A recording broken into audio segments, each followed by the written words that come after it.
Saturday the 2nd of March 2024. First reading. Reading from the book of Micah.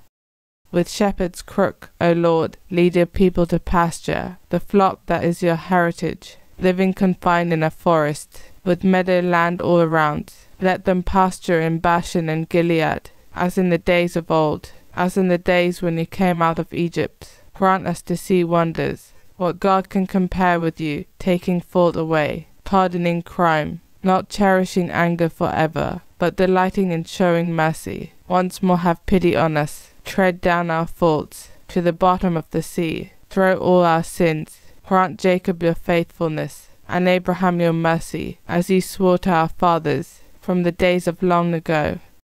Responsorial Psalm. The Lord is compassion and love. My soul, give thanks to the Lord. All my being, bless his holy name. My soul, give thanks to the Lord, and never forget all his blessings. The Lord is compassion and love.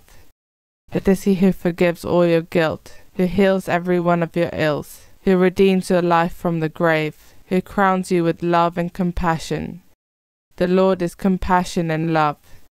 His wrath will come to an end. He will not be angry forever. He does not treat us according to our sins, nor repay us according to our faults. The Lord is compassion and love. For as the heavens are high above the earth, so strong is his love for those who fear him. As far as the east is from the west, so far does he remove our sins. The Lord is compassion and love. Gospel acclamation. Glory and praise to you, O Christ. I will leave this place and go to my Father and say, Father, I have sinned against heaven and against you. Glory and praise to you, O Christ. Gospel. Reading from the book of Luke. The tax collectors and the sinners were all seeking the company of Jesus to hear what he had to say, and the Pharisees and the scribes complained.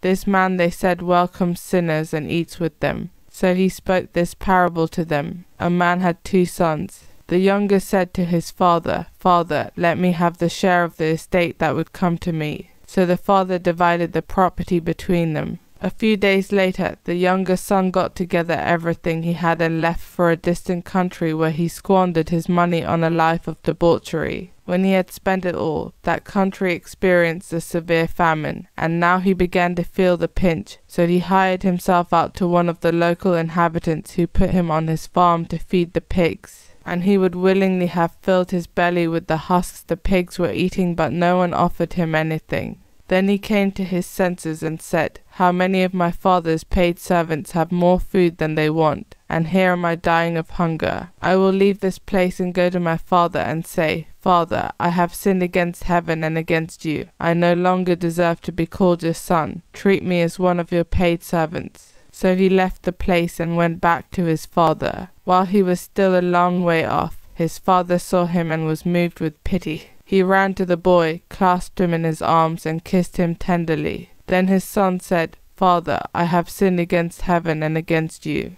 I no longer deserve to be called your son. But the father said to his servants, Quick, bring out the best robe and put it on him. Put a ring on his finger and sandals on his feet. Bring the calf we have been fattening, and kill it. We are going to have a feast, a celebration, because this son of mine was dead and has come back to life. He was lost and is found. And they began to celebrate. Now the elder son was out in the fields, and on his way back, as he drew near the house, he could hear music and dancing. Calling one of the servants, he asked what it was all about. Your brother has come, replied the servant, and your father has killed the calf we had fattened because he has got him back safe and sound.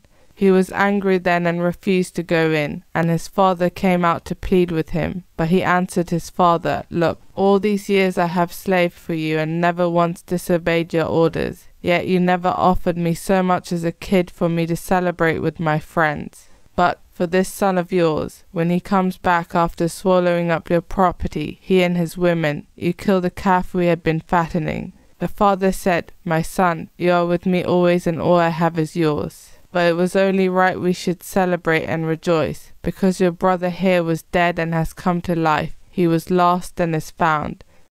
Gospel of the Lord.